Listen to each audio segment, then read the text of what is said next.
Саламатсыздар ма, білім алушылар? Сіздің назарыңызға дәріс 13 арам шөптермен күресудің химиялық шаралары.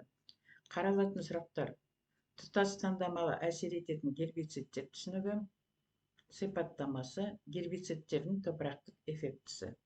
Дәнді дақылдар егістерінде қос жарнақты арам шөптерге қарсы қолданылатын гербицидтер, екі түрді тобына жататын гербицидтердің сипаттамасы.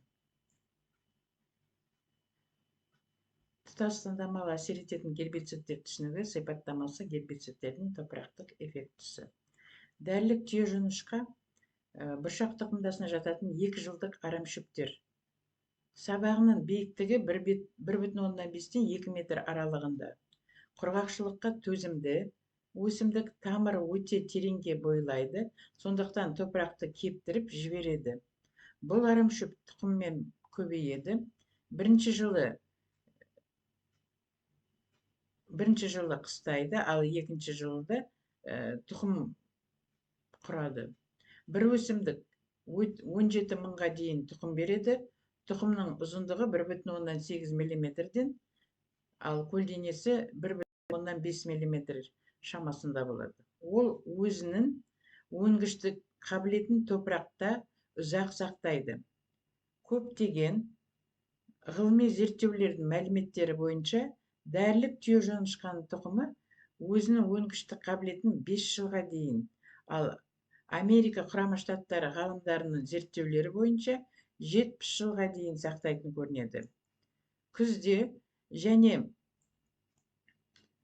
көктемде, яғни ылғал жеткілікті болған мезгілдерде топырақтың 5 см-ге дейін тереңдігінде жақсы өніп шығады. Ол көгеріп шыққан кезде улы болады. Көп жағдайда ірі қара малды, қойды, жылқыны уландырады. Күздік және жаздық дәнді дақылдарды жүгері, күнбағыс, асбұршақ егістерін ластайды.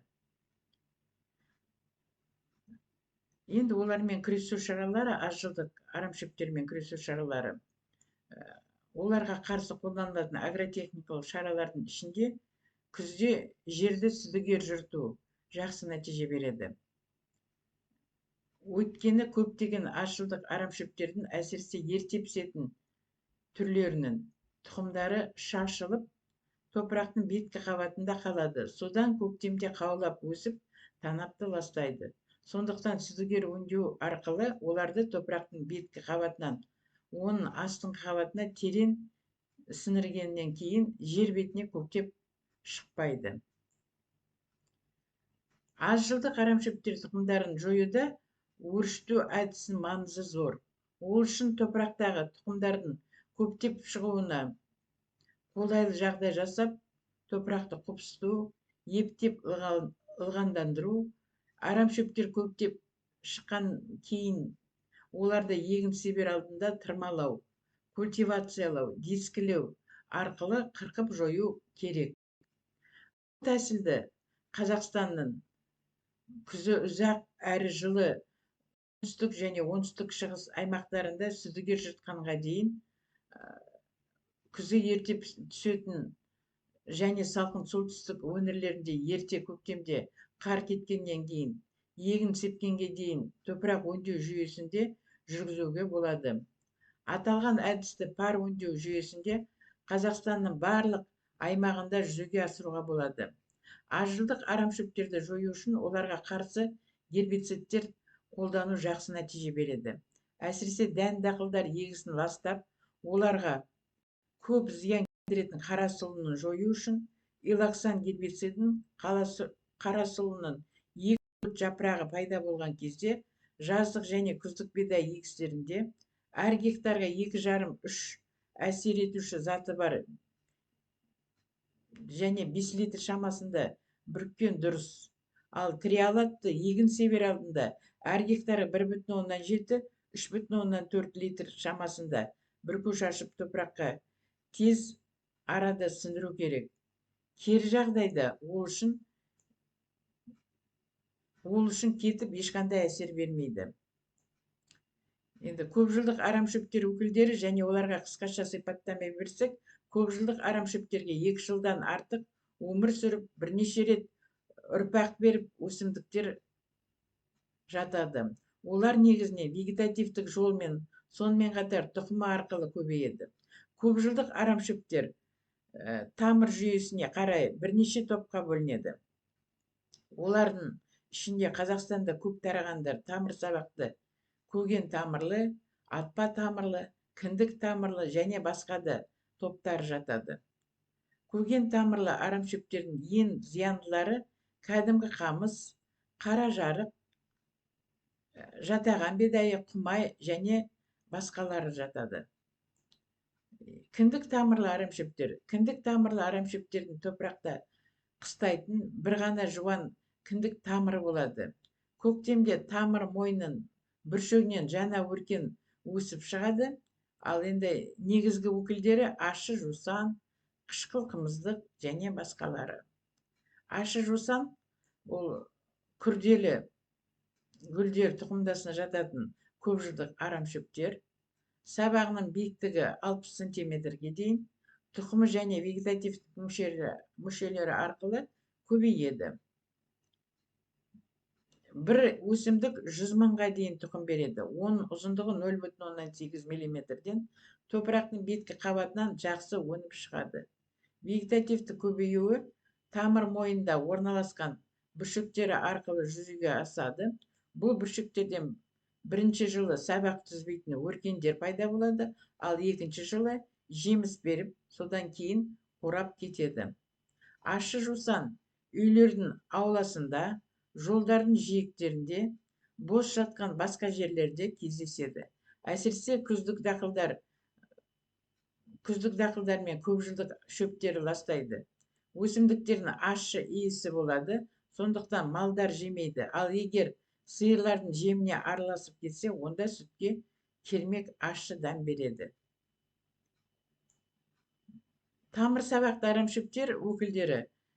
Бұл топтың арамшөптер тұқымынан және түрі өзгерген жер астында тамыр сабағының көмегімен өніп өседі. Бұлар өте зиянды арамшөптер. Қазақстанда суармалы егіншілігінде кәдімгі қамыс, қара жырақ, құмай, ал республикалық солтүстігінде суарылмайтын жерлерінде жатаған бидайық кен аудан алады. Ал енді жатаған бидайық астық тұқымдасына жататын көпжылдық арамшөп, сабағының биіктігі 1 метрдей болады. Бұл арамшөп тұқымы және вегетативтік мүшесі арқылы көбейеді. Бір түп өсімдік 300-ге дейін, ал барлық тамыр сабағымен қоса есептегенде 10 мыңға дейін дән береді. Дәннің ұзындығы 4 мм, ені 1,125 мм. Ал топырақ 20-30 градусқа қызғанда көктеп шыға алады. Өзінің өнгіштік қабілетін топырақта 3 жылдан астам уақыт сақтайды. Жатаған бидайық негізінен тамыр сабағы арқылы вегетативті жолмен көбейеді. 1 гектарда тамыр сабақтың ұзындығы 900 шақырымға, ал ондағы бүршіктер саны 50-60 миллионға жетеді. Тамыр сабақтың топыраққа бойлау тереңдігін оның типі мен гранулометриялы құрамына байланысты болады. Ал саздақ және сазды картобы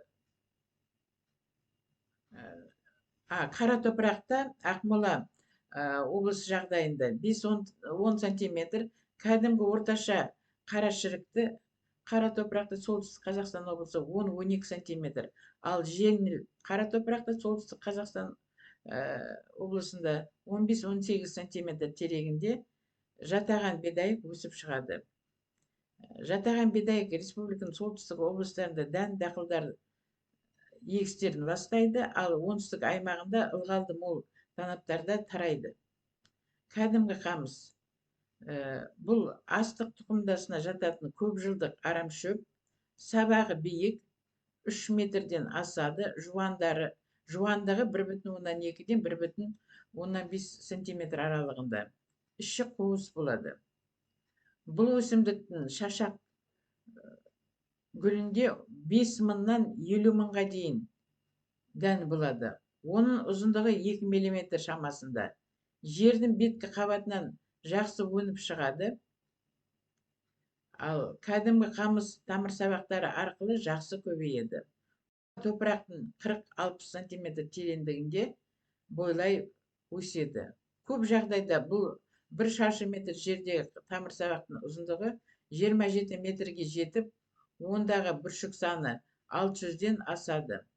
Кәдімгі қамыстың тамырсабағы 2-3 метр тереңдікте көлбеу, содан кейін майысып жоғары қарай өседі.